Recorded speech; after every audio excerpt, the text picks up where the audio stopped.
Salut l'ami, j'espère que tu vas bien. Moi, ça va toujours. Dans cette vidéo, si tu sais lire, c'est dans le titre, hein, faut pas non plus être neuneux quoi pour ça. Je sais pas si tu sais lire, hein, je te connais pas. Le foot pour les nuls, qu'est-ce que c'est?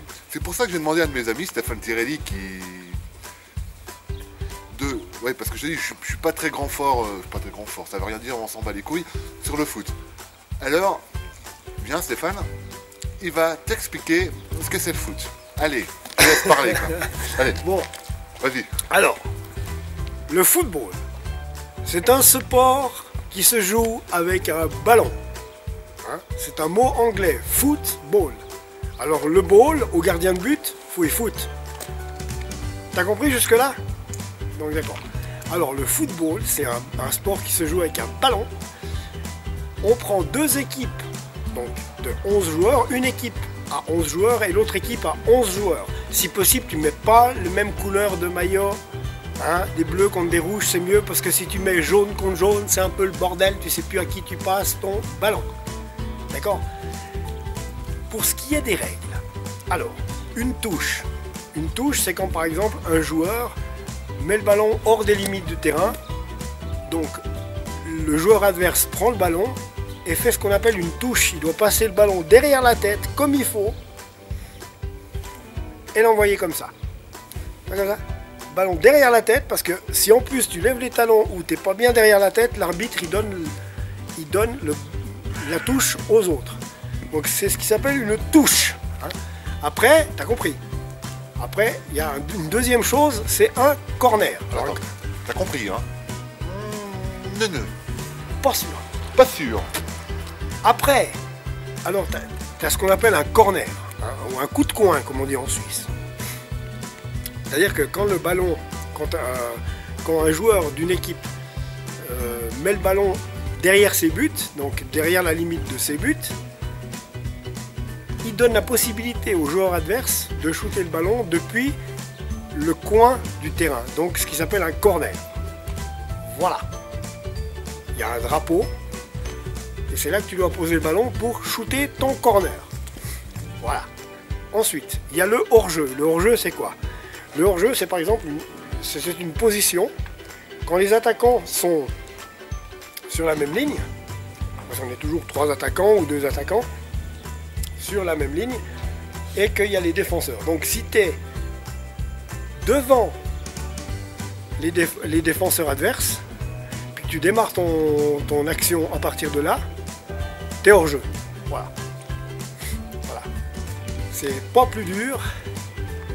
C'est ça, le football. Après, il y a toutes les manigances qui se passent autour du foot.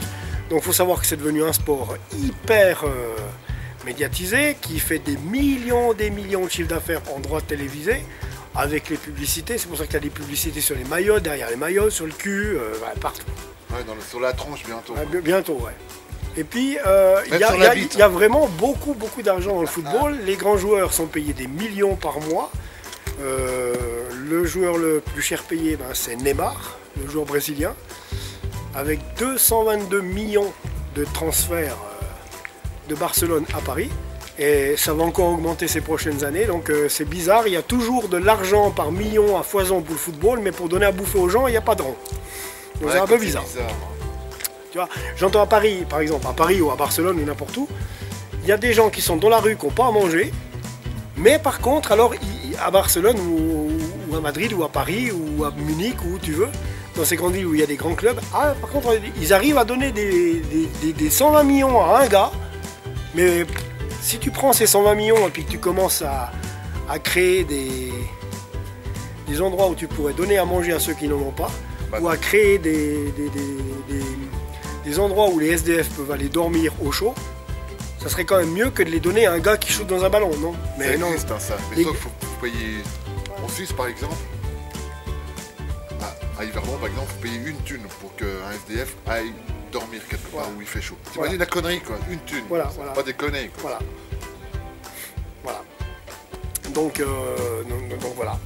Hein, t'as des joueurs, voilà, il y a des grands joueurs qui jouent dans des grandes villes, donc dans n'importe laquelle.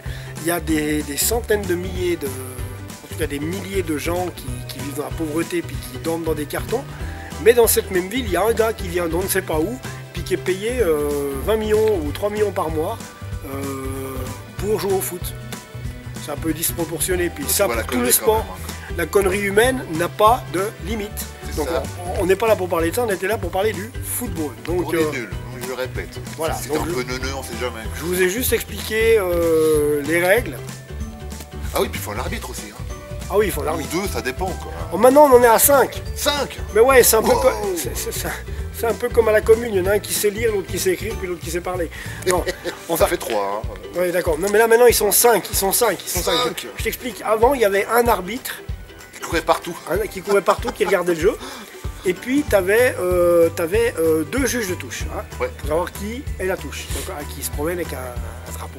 Mais maintenant, tu as planté encore 2 arbitres derrière les buts pour savoir s'il y a corner ou pas corner. Oh putain. D'accord. D'accord, ça fait 1, 2, l'arbitre central, 3, 4 et 5 avec les juges de touche. D'accord. Puis en plus de ça, il y a encore plus de litiges d'arbitrage qu'avant. Allez comprendre, plus il y a d'arbitres, plus il y a de litiges d'arbitrage. Il faut le faire. Ce qui a donc contribué en France, par exemple, il n'y avait aucun arbitre français à la Coupe du Monde 2014. Ouais, parce que simplement, il n'y en avait aucun. Parce qu'ils étaient tous jugés qu'ils n'avaient pas le niveau. Inaptes. Ils n'avaient pas le niveau. Et puis quand tu regardes la Ligue 1, par exemple, tu vois les conneries de fautes et d'arbitrage qu'ils font. Parce que maintenant, il y a la goal line technologie. C'est quoi la goal line technologie? C'est une caméra, enfin un senseur qui est sur le but. Donc, sur le but, pour savoir si le ballon est rentré. Parce que quand tu as une ligne, quand tu as ta ligne de but, tu as le but qui fait 7 mètres. 7 mètres 10, 7 mètres 20, je sais plus. Puis tu as la ligne. Si le ballon tape la barre transversale et qu'il rebondit sur la ligne, il n'y a pas but. Si le ballon tape la barre transversale puis qu'il ratterrit derrière la ligne, il y a but. Mais des fois, ça va tellement vite qu'il y avait litige. Genre maintenant, ils ont inventé ce qu'il y a, la goal line technologie. C'est-à-dire que dès que le ballon frappe la barre transversale, il y a une photo, cellule qui est prise pour te montrer vraiment où est tombé le ballon. Mais il y a encore eu des erreurs avec ça il n'y a pas longtemps. Ah ouais. La goal line technologie s'est plantée, je peux te dire. C'était visible sur le ralenti que la goal line technologie s'est plantée. Donc elle est belle la technologie. Elle n'avait pas validé un but qui était complètement valide. Ah ouais. Le ballon a frappé la barre transversale, il est atterri derrière la ligne Ils ont dit que c'était bon, qu'il y avait le but, mais il n'y avait pas de but. Quoi. Ça se voyait. Ça se voyait au ralenti. Ça va du gueuler en coulisses. Voilà. Ah bah allez, ça a gueulé. Oh, et puis les supporters, putain. Je sais plus quel match, mais ça a bien fait gueuler tout le monde. Ah ouais quoi. Tu m'étonnes. Comme je disais, elle est bien la nouvelle technologie, putain. Voilà. Quoi, et puis si je peux me permettre, déjà abonnez-vous à cette chaîne. Oui, s'il vous plaît. Voilà, abonnez-vous à cette chaîne parce que comme ça il pourra vous donner d'autres vidéos comme celle-là. Ouais, parce qu'il y a pas mal de playlists sur ma chaîne. Puis tu verras. Accessoirement pour le football, allez visiter la mienne, Lausanne Sport Débrief. Partir à l'eau, c'est moi. Donc tu vas sur YouTube, tu regardes, mais le plus important c'est que tu t'abonnes à cette chaîne-là. Voilà. Salutations, salut, c'est tout ce que j'avais à dire sur le sujet. Alors bon match à toi mon ami, et comme il a dit, abonnez-vous et puis à la prochaine quoi. Allez, salut.